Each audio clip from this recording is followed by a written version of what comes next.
nak cerita tentang buku lah. Sebenarnya kita ada banyak genre. Mungkin ada orang suka drama, mungkin ada orang suka benda-benda yang komedi kan. Betul. Macam acah-acah Korean pun ada kan sebenarnya kan. Tapi ini adalah antara buku yang patut kita ada sebab ini adalah bagaimana kita nak mencontohi kita punya Nabi junjungan kita Muhammad sallallahu alaihi wasallam. So ini adalah tentang buku insan paling sempurna pernah dilahirkan. Dan kalau saya ada tengok-tengok sikit tadi, memang setiap chapter dia memang muka surat dia sikit sangat. So bermakna dia memang padat untuk kita faham. Dan bersama kita hari ini adalah penulis buku ini iaitu Dr. Kamilin Jamilin yang akan bersama kita untuk menceritakan tentang bestnya buku ini. Assalamualaikum doktor. Assalamualaikum doktor. Apa khabar tuan? Khabar baik. Sihat.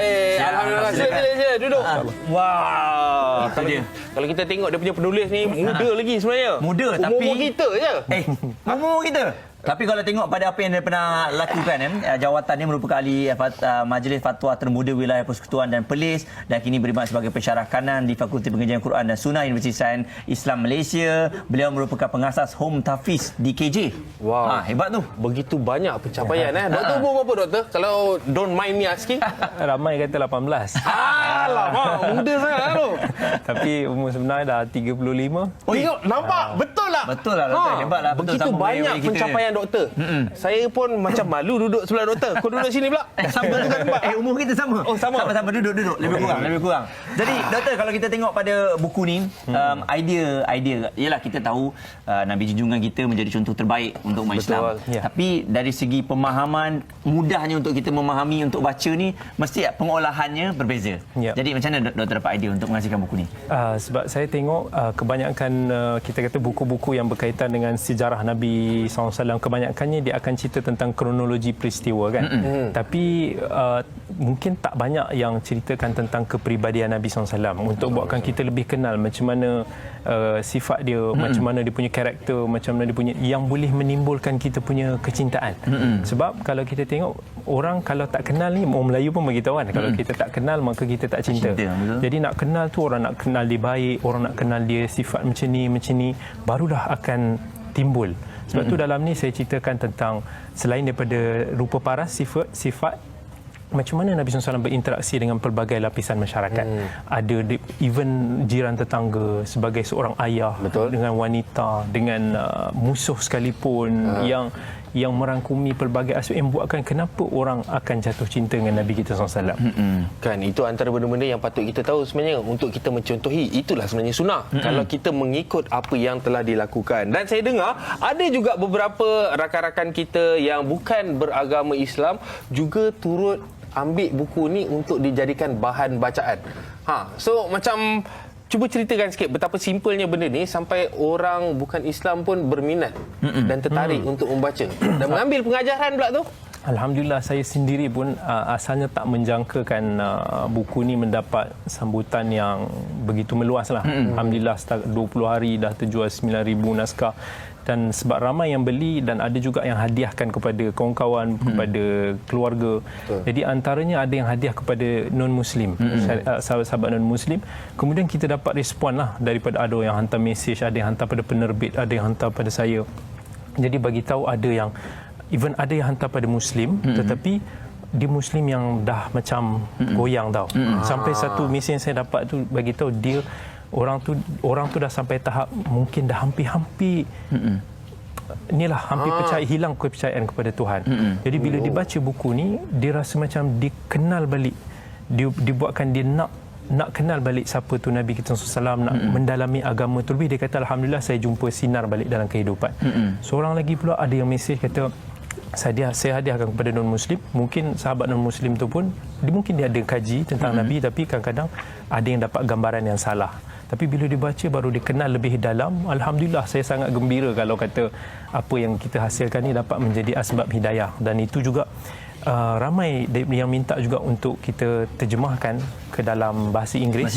Dan insya-Allah kita akan cuba untuk nak buat ni supaya dia boleh masuk lebih ramai orang dan boleh pergi. Sebab ada expatriate daripada luar negara yang dia bagi tahu anak-anak hidup di Jepun, di UK, di Melbourne, yang mana dia kata anak-anak dia tak boleh berbahasa Melayu dah.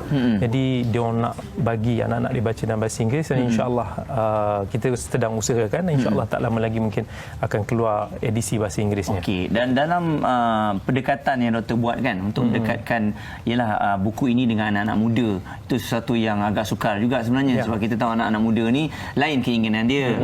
Ibu bapa boleh memberikan nasihat, tapi kalau nak suruh dia membaca tu dia kena dengan jiwa dia. Jadi adakah doktor buat research juga sebenarnya apa yang doktor faham, apa yang doktor baca, doktor terapkan dalam ni supaya anak-anak muda pun boleh jatuh cinta sama dengan kita ni kan? Itu saya gunakan pengalaman saya sebagai mudir kepada tahfiz yang saya ada dengan anak-anak remaja ni semua. Jadi saya cuba nak memahami, kita tahu banyak anak-anak muda, remaja yang sekarang ni semakin susah nak membaca kan. Betul. Bila nak suruh baca, lagi-lagi kalau kata ada fakta-fakta ni dia akan rasa berat sikit. Jadi saya cuba untuk nak simplify, sebab tu kata tadi satu bab tu saya cerita mungkin dalam beberapa muka surat sahaja, tetapi saya padatkan dengan fakta, dalil-dalil Quran Sunnah yang mana orang tahu itu the main dia, dan dia terus boleh faham tanpa saya perlu untuk ulah terlampau panjang. Jadi insya-Allah kata-kata dengan bahasa yang santai, fakta yang padat, moga-moga insya-Allah boleh bagi input dan akan buatkan ramai yang tertarik untuk membaca. InsyaAllah. Dan kalau kita tengok topik-topik yang ada dalam buku ni memang menarik lah. So antaranya kita ada satu di dalam bab 10. So benda ni dia menjadi satu, orang kata, kadang-kadang kita suka bersembang, kadang-kadang kita suka share pendapat apa semua kan. Dan ini adalah tentang rahsia pemilihan tanah Arab sebagai medan wahyu. Dia kadang-kadang ada juga orang berdebat pasal ni. Kenapa sana je? Kenapa sana? So dalam buku ni ada juga diterangkan. Jadi daripada segi penerangan, dia macam mana? Kadang-kadang ada orang kata, tak, it's not fair. It's all on your side. Itu kepada mereka-mereka yang tidak faham. Okay. Especially sahabat-sahabat kita yang bukan sama agama ni lah. Betul. Kalau saya nak explain secara mudah dan secara ringkas, benda ni pun sendiri walaupun turun pada Nabi SAW sebagai orang Arab, orang Quraisy sendiri pun persoalkan. Dia kata laula nuzila hadzal Quran ala rajul minal qaryataini azim. Dia kata kenapa Quran ni tak turun pada orang selain daripada kamu? Kenapa tak daripada kami? Jadi kalau kata nak turun pada kalangan masyarakat Arab, secara geographically sangat strategik. Yang pertama sekali, kalau kita tengok Mekah ni, dia berada di tengah-tengah peta dunia, di tengah-tengah orang kata antara Empire Rom, Empire Parsi yang dulunya kelilingi ini. So tamadun yang keliling ni akan menyebabkan agama Islam ini mudah tersebar ke serata dunia.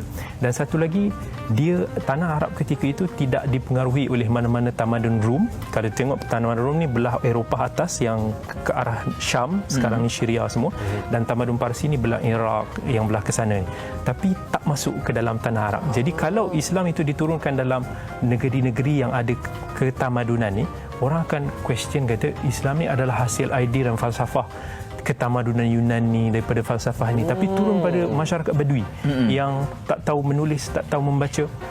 Ini lebih nak membuktikan, kita kata, mukjizat Nabi kita sallallahu alaihi wasallam. So ini cerita explanation secara ilmiah. Betul. So dia orang nak beta pun susah juga sebenarnya. This is fact. Kan? Jadi selain daripada itu juga, selain daripada buku yang ada kita tengok ni, ada tak yang dikeluarkan melalui e-book? Sebab e-book ni ialah anak-anak muda sekarang dia semua nak tengok kat komputer, nak tengok kat telefon dia dan sebagainya. Betul. Adakah doktor pun memikirkan okey ni salah satu strategi kena buat juga ni? Alhamdulillah bila sambutan yang dapat sangat menggalakkan, ramai permintaan untuk nak dibuat e-book, insya-Allah kita kata pihak penerbit sedang mempertimbangkan cadangan tersebut. Sebab ada juga yang sebelum ni tak menyangka rupanya sambutan daripada sudut e-book tu pun besar kan sebenarnya, meluas kan, tapi ramai tak nampak. Sebab ramai orang dia nak naskah buku dan dia nak lebih pegang. Kata bukan setakat nak pegang, dia nak juga yang mana penulis dia tanda tangan lah semua. So insya-Allah itu mungkin akan dihasilkan nanti. Kalau nak ikutkan, berapa lama ambil masa untuk terbitkan buku ni? Dan projek ni selain daripada doktor, siapa lagi yang terlibat? Asalnya adalah, kira kata kuliah ni dia asalnya adalah berbentuk kuliah yang saya berikan. Kuliah. Asalnya saya kemudian ada sahabat penyunting Syekh Izzat daripada pihak penerbit PIS yang dia cadang kepada saya, dia nak jadikan sebagai buku. Jadi bila nak jadikan sebagai buku, saya kata bahasa kita bercakap lain daripada bahasa kita menulis. Tapi kita boleh ambil poin-poin penting dan saya akan ulah balik dan saya akan tambah balik kurang lebih dan semua. Dan alhamdulillah kira antara saya dengan Syekh Izzat dan timnya daripada penerbit, akhirnya kami sunting dalam beberapa bulan, hantar balik, cek balik, semak balik semua ni.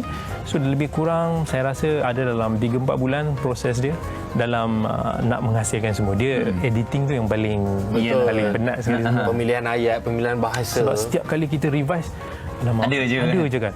Sampai 10 kali baca, 10 kali juga ada yang tak kena kan. Itu cabarannya lah. Betul. Sebenarnya susah sebab mungkin saya baca, saya faham lain. Muaz faham lain. Betul. Macam mana nak dapatkan satu ayat ataupun paragraf yang bagi semua kalau boleh sama faham. Betul. Okey. Ayat. Jadi doktor, sekali lagi kalau ada yang nak tengok ke Instagram ataupun yang boleh ialah nak dekat dengan doktor, nak tahu dengan lebih lanjut, Instagramnya doktor?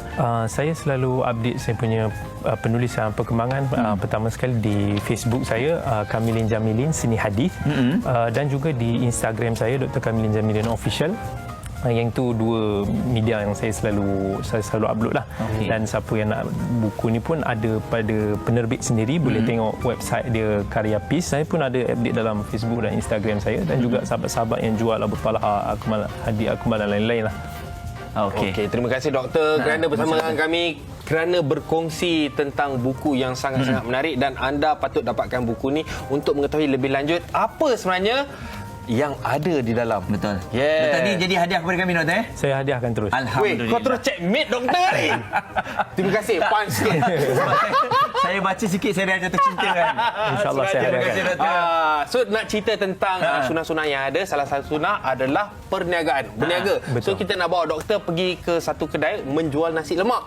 Tapi bukan makcik-makcik, bukan awet, tapi Abang Sado. Abang Sado je nasi lemak. Abang Sado boleh masak ke? Berapa besar nasi lemak dia agak-agak? Saya tengah diet sekarang. Tengah-tengah diet. Tak apa doktor, kita tengoklah. Okey lah doktor. Okey, nasi Dia lemak mungkin ni. nak buat nasi lemak dia susah sikit, basyat besar. Okey. Bunyi lemak. Syami ada pergi sana, jom kita tengok.